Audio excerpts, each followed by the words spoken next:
Welcome to the podcast. I'm Greg Langstaff. I'm a certified resume strategist. I've written over 2,000 resumes, and I love helping people get new jobs. And I'm Jeff, and I have a lot of questions about job searching. Together, we're going to talk about everything you need to know about landing your next role. In this episode, we're going to talk about student resumes.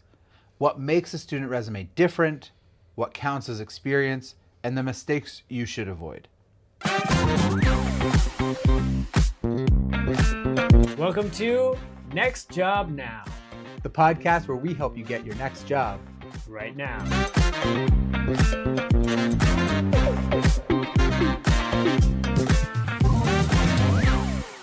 Greg, Jeff.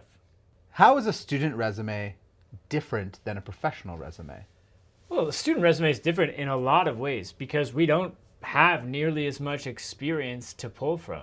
So we are looking to things like volunteer work, involvement in student organizations, community groups. We're even looking at pulling some stuff from our actual academic career and using those experiences to showcase that we have developed some skills that employers could use.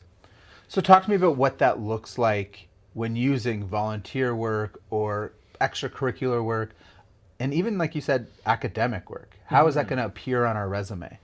Well, in a professional adult resume, when you're deeper in your career, you're going to have obviously a professional experience section. In a student resume, we just call that section experience, not designating that we were professionally employed for that time. Right. So in there, when we list things like, let's say we were the treasurer of the yearbook committee, or we were a membership organization volunteer on the chess club, or the Relay for Life committee, or some sort of recurring unpaid experience. Right. And then we treat those exactly like a job. We list them in the experience section in reverse chronological order. We give them each bullet points describing the impact we had with those organizations, the work we did. And then on in the education section, this is something for students and new grads, whether you're high school, college, whatever it is, that you can add bullet points to the education section. And people don't think you can do that, but you could totally add experience or bullet points to your education. Things like your GPA, if it's good. You don't have to add your GPA if it's not good. What's good? Oh man, everyone asks me this. Then they want to know. A perfect GPA is good. A near perfect, I don't know. If it's on a 4-point scale, I wouldn't put anything below 3.7. Right. Yeah. GPA, that's not an amazing example. I think things like relevant courses. So let's say you're going into marketing and you haven't done a ton of marketing, but while you were taking a degree at school, you completed a marketing analytics course, an email and social media marketing course, a marketing technology course, emerging trends in marketing. You would list all those things in a relevant coursework bullet point. Right. And then you can also under education list major projects. Yeah. If you did a capstone or even just a big project you did in one of your classes, give it a whole bullet point just like you would in a job. I've seen a ton of people get their first job by listing projects they did in school as bullet points under their education, and that has converted employers to knowing that this person could do the job because they practically did it. I think I've taken a look at a lot of student resumes. I worked in post-secondary. I helped students get their kind of first jobs, right? They've never had a job before. This is the first experience, whether that's paid experience, professional experience, going on the resume. I've seen a lot of student resumes, and I find that the biggest challenge is understanding, one, the impact that they actually make in their roles. Yeah. And two, what counts, what gets to go on their resume to be I just took a class on marketing. I couldn't possibly put a bullet point about that.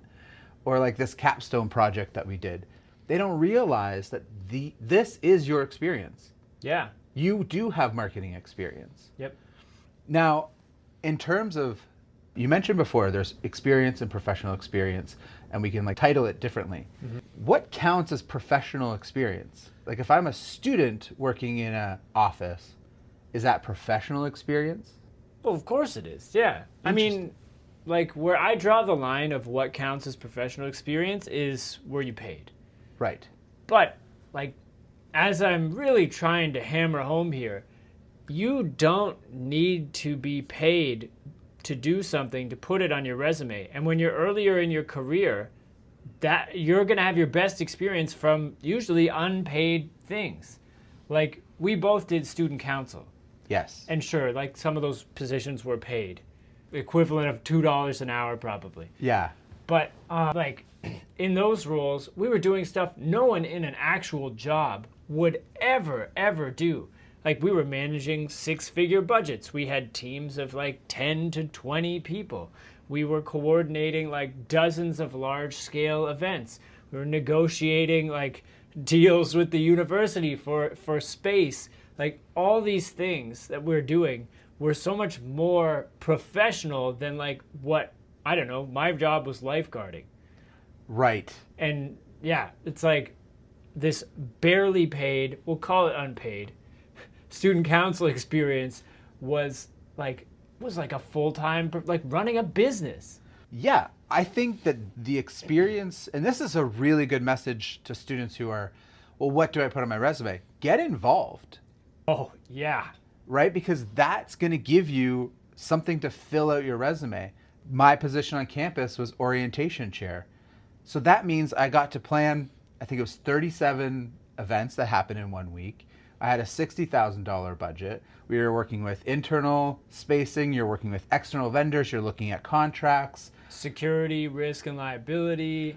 That is what got me my next and first professional job. Yeah. Right? That experience is all I talked about in my interview. Mm-hmm. I did not talk about sitting at the information booth at university to tell people where the washroom was. Yeah. Or where Starbucks is. Yes, exactly. Because we probably, like, in those jobs, or like me lifeguarding, I made like 20 times, 100 times what I got paid for student council. But like, those experiences are so much more valuable. Now, I don't want to diminish the information booth situation where you're sitting at a kiosk, for example. So let's talk about that of like, there's actually impact in every role that you have as a student. Great call. And you just need to understand how to convert that. Mm-hmm. So that information booth role is a great example of you're actually retention. You are the face of the university or your high school or whatever that is. Yeah. If you're giving tours on campus, you're important to enrollment and the overall success of your institution. Mm-hmm. So tell me a little bit more about that impact that we need to be able to extract from our experience. Well, I think you did a great job explaining it right there, Jeff. Because that is the essence of writing a resume. It's like looking at the downstream impact of everything we did. So, great example, if you're a tour guide for potential new students, well, every new student that comes in might be worth $25,000 a year to your university. Let's say $100,000 over the 4 years. If you convert 10 students to come to the school in a day because you gave great tours, you're making the university $1 million a day as a tour guide. Like that. Yeah. That is the mental path you need to take for resume writing. How did this work help? And like, as you said, at the kiosk, if we're just telling people where they can go to get a sandwich or where they can, how to find their classroom, that kind of work is so important to people, like feeling like they can do this. I can survive this school. I know where things are. That person was really helpful. I know where to go for help. And that's like, you're retaining those students. Because if they have a bad experience, they're going to leave. And you were put there to make sure they're having a good experience. So like, yeah. You're connecting them to resources. You're answering questions. Mm-hmm. It is a service, and the school needs you. Yeah. Right? Like every job needs you. Otherwise, you wouldn't have that job. Yes. And I think that students can forget that. to be like, oh, I just do this.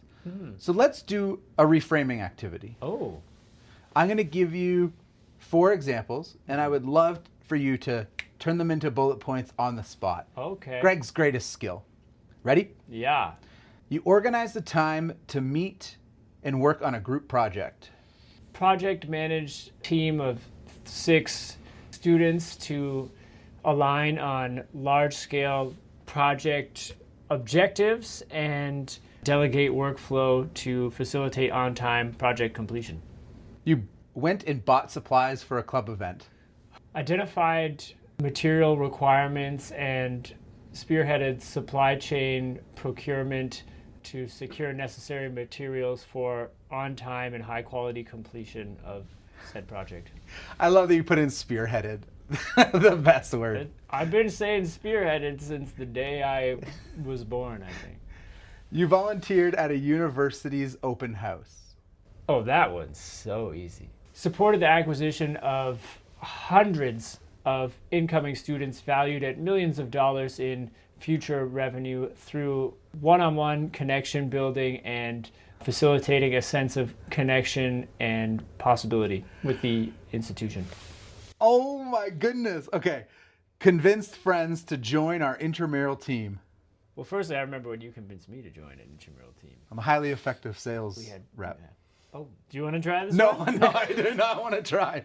Okay, elevated the on-campus culture and established a sense of community among peers through integration and recruitment into high-value student engagement activities. Round of applause for Greg. That was incredible. Thank you so much. How do you write 2,000 resumes? Well, yeah, honestly. So what advice do you have for students who feel like they're not making an impact? So how should they approach their work so that they can develop a bullet point like that? I'm going to give 2 answers to that question because I think people are at different phases in this journey. One is like if you're not doing something where you feel like you can be impactful, like you don't have to look that hard. Like if you're in like college, university, the student engagement opportunities are pretty aggressively recruiting. Like clubs always want more people. And like we worked in higher education long enough to know that like if you want a job on campus, if everyone's like, well, I can't join a club, I need money. I need to get paid. I want a job. The people we hire are the people who were doing the clubs. Like, cause that's then like when we're working in the university, supporting the student government, supporting the clubs, that's who we know. That's who like the university officials who are hiring, that's who the students that they are familiar with. So like you're gonna trust that person can do the job. So you're gonna approach them and say, hey, I'm hiring, come apply to this job. So like that's where it starts. The encouragement, the amount of students I've gone up to and said, I would like you to apply to this job. Yeah. I'm hiring. Can you please send me your resume? From, like, I remember the best student I ever hired. No shade to the rest. One of the best students I ever hired. One of the best students I ever hired was a volunteer at orientation, and they were crushing it. Yeah. And I went to them, I said, please apply. I have a vacant position in my office. They applied. They were with us for years. And they were so highly effective. Such a great person to work with. Nice. And it was just because she volunteered for a day. Do I know this person? No, this was not at our co-institution. Okay. Yes, I completely agree. Excellent advice. Thanks. I kind of jumped in. Well, you said there's a 2-part answer to that. Oh, yeah. Sorry. In your current experiences. So that advice was how to like add experience or go join something where you can have an impact. If you're looking at the stuff you're currently doing, just note like, especially when we're young, especially when we're in like these moldable situations that maybe are unpaid, like there is always opportunity to improve. And like you don't have to wait to be asked to make an improvement. You don't have to wait to be told what to do, especially in a volunteer setting. Just like look around at maybe your group or the people that you're serving or the community you're connecting with and think like, what do they need? What problems are we having? How could I solve these problems? And like, just by asking yourself those kinds of questions and then taking action, you're going to have substantial impact. And that's a great skill to build for your entire career as well. What are some common mistakes you see when you do look at student resumes? Oh, I would say like number one is prioritizing paid experience over unpaid. So don't get me wrong, like a nice paid summer internship, paid co-op, Right. whatever, great, awesome. But like what I'm seeing is we've got like our education, which is just like the the school, the degree, no bullet points, and then we have a professional experience section that is like Burger King, maybe lifeguarding. That's it. And then like this tiny little section at the bottom that's like student involvement, and it's just this little list of like these clubs, organizations, whatever. Like that student involvement section should be the huge part of the resume. That should take up most of it. And we should have bullet points describing all the work we've done there. Like that's the biggest mistake I see. Yeah, like if you are on your hockey team and then you, as a hockey team, do like a relay for life and you become the organizer and you chair those meetings, that's more impressive than sandwich artist at your local cafe, Yes. right? Yes. So I like that, reprioritizing. What does a student resume look like at the top? You said education is being bumped to the top. Do they have professional summaries? Sure. Yeah. If you have space, like we are in a place where a student resume typically is still one page, although like there are no rules. So the only objective is to be as impressive as possible. Should education come first? If that's your most relevant thing, absolutely. But if you've had more relevant experience, like say a mature student coming back, well, they're probably going to put their education towards the bottom. But yeah, like we can go onto a second page if we need that second page to impress people. Professional summary, if you have a story to tell that needs some explaining, or you want to be very clear about your objectives, or you have some stuff you want to brag about twice on your resume, which is like a move I use all the time. I'd say probably all 2,000 times I've like highlighted our best accomplishment a couple times using like a professional summary or something, as well as putting it in bullet points. Then sure, absolutely. Like there aren't really rules. You're just thinking like a person is reading this, and based on what they read, they have to decide if they think I could probably do this job well. That's it. So the key takeaway from this whole episode is no cap, you got experience. I don't know what that means. I don't know if I used it correctly. Yeah, no, that's correct, because no cap means not a lie. But I think we missed that one. I think that was like 5 to 6 years ago. Right. I don't know the new stuff, but just send this episode to anyone who is a student, because this is helpful. Yeah. This has been. And let's be real, parents who are watching this so that you can help and advise your student. Thanks for watching. Yeah. Thank you. Because I would guess that's at least half to 3/4 of the listeners/viewers. Definitely. Well, now it's time for Unusual Interview. Mm-hmm. The segment where we ask each other questions that we hope you don't get asked in an interview. What do you miss most about being a student? Oh, that's so easy. Constant access to friends.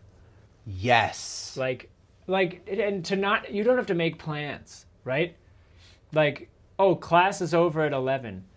I don't know who's going to be in the Stong College Student Lounge, but I'm walking over there and I'm going to go down in that basement, and without any planning at all, I know at least 6 to 12 of my friends are going to be sitting in that room. Yeah. There's going to be someone who's going to want to play foosball against me. There's going to be like video games on the TV that I can play, or there's just going to be like someone I can just chit chat with. And if no one's there, I'll take a nap on the couch. Yeah. Just sitting around the table, all kind of co-studying, co-working. Being a student is like being in a third space kind of all the time. Yeah. And you're going to run into someone to chat with. So highly social. I actually want to know, for my question, just your answer to that same question, if it's different. Or your second most thing you miss. Yeah, I would say the second thing is the ability to just not go to class. And be like, you know what? I'm just going to not go to that lecture. Yeah. And there's like not repercussions. Like I can't just like not work. Well, Like that's bad. yeah, that's Like, true. right? The freedom of just like, one of the key things that I think I remember doing in university was like, there was a lecture that everyone was in. And every time I went, I would fall asleep. So it was not beneficial to be there. So instead, I knew that the art studio would be available because everyone's in the lecture. Yeah. So I had the whole studio to myself every week. Amazing. 8:30 in the morning on a Thursday. It was great. And I found ways to use my time effectively. But go to class. But, This yeah. is not, I'm not advocating to not go to class. You don't want to be like Jeff. I think it was the flexibility of like, you have class and then you can go to sports and then you Yeah. have that like driving factor. Anyway, Oh, man. it was the really just sitting in the pub and then, or coffee shop, and all your friends are just coming in. Yeah. Like No, a rotating door. Not having to coordinate with friends because they're always there. Yeah. Best feeling. Best feeling. Yeah. All right. Well, thank you so much for listening to this episode. Please remember to like and subscribe. And tune in next time where we talk about toxic workplaces. Ooh. See you there.